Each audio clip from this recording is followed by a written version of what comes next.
Hello বন্ধুরা, আজ আমি তোমাদের জন্য এমন একটি গল্প নিয়ে এসেছি যে শুনলে তোমাদের দাঁড়িয়ে যাবে। বন্ধুরা, আজকের গল্পটি অনেক ইন্টারেস্টিং হতে যাচ্ছে, তাই হাতের কাছে টিস্যু নিয়ে কানে হেডফোন পরে বসে পড়ে যান। বিয়ের কিছুদিন পরেই আমার স্বামী মারা যায়, তাই বাবার বাড়িতে ফিরে আসতে হয়েছিল। আমার মা নেই, অনেক বছর আগেই মা চলে গিয়েছিল। তারপর থেকে আমি বাবার সাথে থাকি। আমিই সব কাজ করি, ঘরের রান্না থেকে শুরু করে সবকিছু আমাকেই সামলাতে হয়। আমার বাবা খুব সাদাসিধে মানুষ, তার বন্ধুদের সাথেই সময় কাটাতে ভালোবাসেন। একদিন দুপুরে বাবা বলল তার এক খুব কাছের বন্ধু আসবে আমাদের বাসায়। তিনি নাকি অনেক দিন পর আসছেন এবং রাতে আমাদের সাথেই থাকবেন।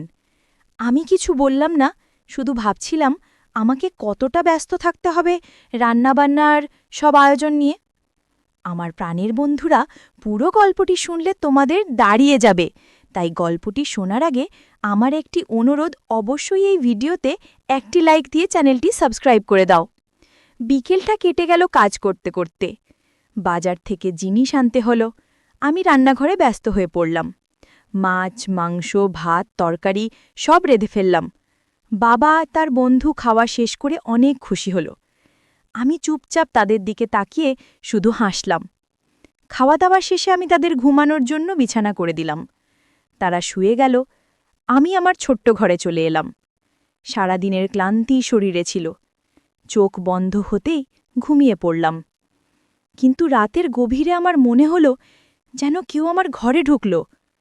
চোখ মেলে কিছুই দেখতে পেলাম না, শুধু অনুভব করলাম কারো ছায়া ধীরে ধীরে সে কাছে এগিয়ে এলো। আমার শরীর কেঁপে উঠল। কিছু বুঝে ওঠার আগেই সে আমাকে স্পর্শ করল। আমার নিঃশ্বাস থেমে গিয়েছিল। এক মুহূর্তের জন্য আমি অবাক হয়ে গেলাম, কিন্তু নিজেকে সরাতে পারলাম না। সে আমাকে জড়িয়ে ধরল, আমার কানে ফিসফিস করে কিছু বলল, তারপর হঠাৎ আমার ঠোঁটে আলতো চুমু রাখল। আমি স্তব্ধ হয়ে গেলাম, কিন্তু আমি অনেক দিন ধরে একা ছিলাম, তাই আমার অনেক ভালো লাগছিল। মনে হচ্ছিল এ রাত যেন শেষ না হয়ে যায়।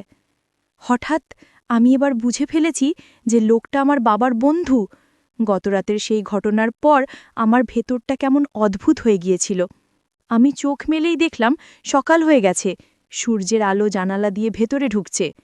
কিন্তু আমার শরীর আর মন এখনও কেঁপে উঠছিল গতরাতের স্পর্শে। আমি বিছানা ছেড়ে উঠলাম, কাজে মন দিতে চেষ্টা করলাম, কিন্তু বারবার মনে হচ্ছিল সেই মুহূর্তটা আবারও ঘটছে। আমার ঠোঁটে যেন এখনও তার চুমুর উষ্ণতা লেগে আছে। আমি রান্নাঘরে ব্যস্ত ছিলাম। এমন সময় বাবার বন্ধু এসে দাঁড়ালো দরজার পাশে, চোখে এক অদ্ভুত হাসি। আমি কিছু বলতে পারছিলাম না, মনে হচ্ছিল বুকের ভেতর সব কথা আটকে গেছে। সে ধীরে ধীরে এগিয়ে এলো, আমাকে বলল কাল রাতের জন্য ভয় পেতে না। সে শুধু আমার একাকিত্ব বুঝতে পেরেছিল। তার কথা শুনে আমার চোখে পানি চলে এলো। আমি কাঁপা গলায় বললাম, আমি অনেক দিন ধরে একা ছিলাম। সে আমার হাত ধরে ফেলল। আমি আর হাত সরাতে পারলাম না। তার চোখের দিকে তাকিয়ে থাকতেই বুকটা কেমন উষ্ণ হয়ে উঠল। আমার মনে হচ্ছিল এতদিন ধরে আমি যার খোঁজ করছিলাম সে যেন এই মানুষটাই। সেদিন দুপুরে আমি যখন একা ছিলাম, তখন হঠাৎ সে আবার এসে দাঁড়াল। চারপাশে কেউ ছিল না। সে আলতো করে আমার চুলে হাত বুলিয়ে দিল। আমি চোখ বন্ধ করতেই তার বাহুর মধ্যে হারিয়ে গেলাম। মনে হচ্ছিল যেন পৃথিবীর সব কষ্ট দূর হয়ে গেছে। আমরা চুপচাপ দাঁড়িয়েছিলাম, কথা ছিল না, তবু হৃদয়ের ভেতর দিয়ে কথা চলছিল। সে আমার কপালে চুমু দিল। আমি চোখ নামিয়ে ফেললাম, কিন্তু ভেতরে এক অদ্ভুত সুখ কাজ করছিল। বিকেলের পর আমরা একসাথে বসে গল্প করলাম। আমরা দুজনেই হাসছিলাম। অনেক সহজ কথাও তখন খুব মিষ্টি মনে হচ্ছিল। আমি টের পেলাম আমাদের মাঝে এক অদৃশ্য টান তৈরি হয়েছে, যেটা আমি আগে কখনো অনুভব করিনি। রাত হলে সবাই ঘুমিয়ে পড়ল, কিন্তু আমার চোখে ঘুম আসছিল না। আমি বিছানায় শুয়ে শুধু ভাবছিলাম, সে কি আবার আসবে আমার কাছে, নাকি কাল রাতটাই ছিল একবারের মতো। হঠাৎ দরজা হালকা শব্দ করে খুলল। আমি চমকে তাকালাম। সে দাঁড়িয়ে আছে দরজায়। আমার চোখে চোখ রাখতেই সব প্রশ্নের উত্তর পাওয়া গেল। সে ধীরে ধীরে আমার কাছে এলো, আমার হাত ধরল। আমি নিজেকে সরাতে পারলাম না। তারপর সে আমাকে জড়িয়ে ধরল। আমি যেন আবার বেঁচে উঠলাম। আমি বুঝতে পারলাম এটা শুধু কোনো মুহূর্ত নয়, এটা আমাদের নতুন সম্পর্কের শুরু, যেখানে থাকবে বন্ধুত্ব, ভালোবাসা আর অনেক মিষ্টি অনুভূতি। এভাবেই আমাদের দ্বিতীয় রাত শুরু হলো। আমার মনে হচ্ছিল আমি আবার নতুন জীবন খুঁজে পাচ্ছি, একাকিত্ব ভেঙে আবার আলো ফিরে আসছে। দ্বিতীয় রাতের সেই ঘটনার পর সকালে ঘুম ভাঙতেই আমার মনটা কেমন আলো ঝলমল লাগছিল। আমার মনে হচ্ছিল আমি যেন নতুন কেউ হয়ে গেছি। বিয়ের পর যে ভালোবাসা আর স্নেহ আমি হারিয়েছিলাম সেটা আবার ফিরে এসেছে। আমি রান্নাঘরে নেমেই খেয়াল করলাম বাবার বন্ধু আমাকে দেখছে, চোখে তার অদ্ভুত মমতা আর হাসি।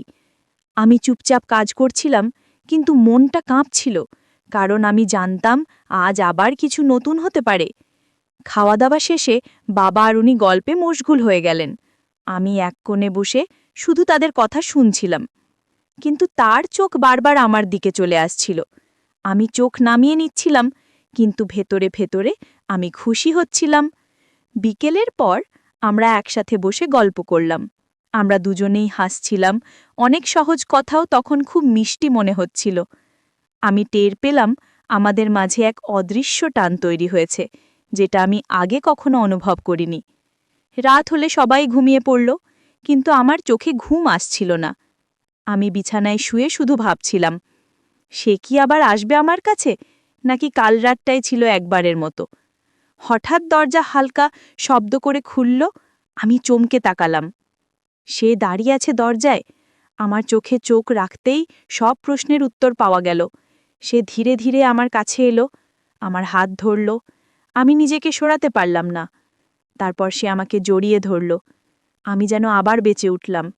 আমি বুঝতে পারলাম এটা শুধু কোনো মুহূর্ত নয়, এটা আমাদের নতুন সম্পর্কের শুরু, যেখানে থাকবে বন্ধুত্ব, ভালোবাসা আর অনেক মিষ্টি অনুভূতি। এভাবেই আমাদের দ্বিতীয় রাত শুরু হলো। আমার মনে হচ্ছিল আমি আবার নতুন জীবন খুঁজে পাচ্ছি, একাকিত্ব ভেঙে আবার আলো ফিরে আসছে। দ্বিতীয় রাতের সেই ঘটনার পর সকালে ঘুম ভাঙতেই আমার মনটা কেমন আলো ঝলমল লাগছিল। আমার মনে হচ্ছিল আমি যেন নতুন কেউ হয়ে গেছি। বিয়ের পর যে ভালোবাসা আর স্নেহ আমি হারিয়েছিলাম সেটা আবার ফিরে এসেছে। আমি রান্নাঘরে নেমেই খেয়াল করলাম বাবার বন্ধু আমাকে দেখছে, চোখে তার অদ্ভুত মমতা আর হাসি। আমি চুপচাপ কাজ করছিলাম, কিন্তু মনটা কাঁপছিল, কারণ আমি জানতাম আজ আবার কিছু নতুন হতে পারে। খাওয়া দাওয়া শেষে বাবা আর উনি গল্পে মুশকুল হয়ে গেলেন। আমি এক কোণে বসে শুধু তাদের কথা শুনছিলাম, কিন্তু তার চোখ বারবার আমার দিকে চলে আসছিল। আমি চোখ নামিয়ে নিচ্ছিলাম, কিন্তু ভেতরে ভেতরে আমি খুশি হচ্ছিলাম।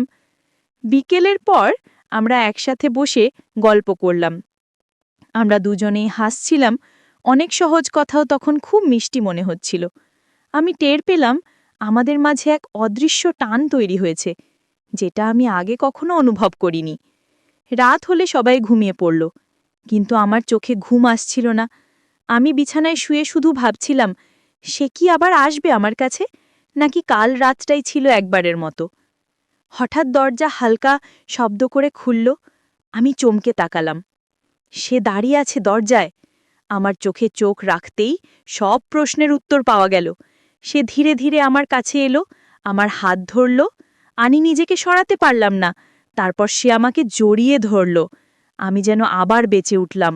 আমি বুঝতে পারলাম এটা শুধু কোনো মুহূর্ত নয়, এটা আমাদের নতুন সম্পর্কের শুরু, যেখানে থাকবে বন্ধুত্ব, ভালোবাসা আর অনেক মিষ্টি অনুভূতি।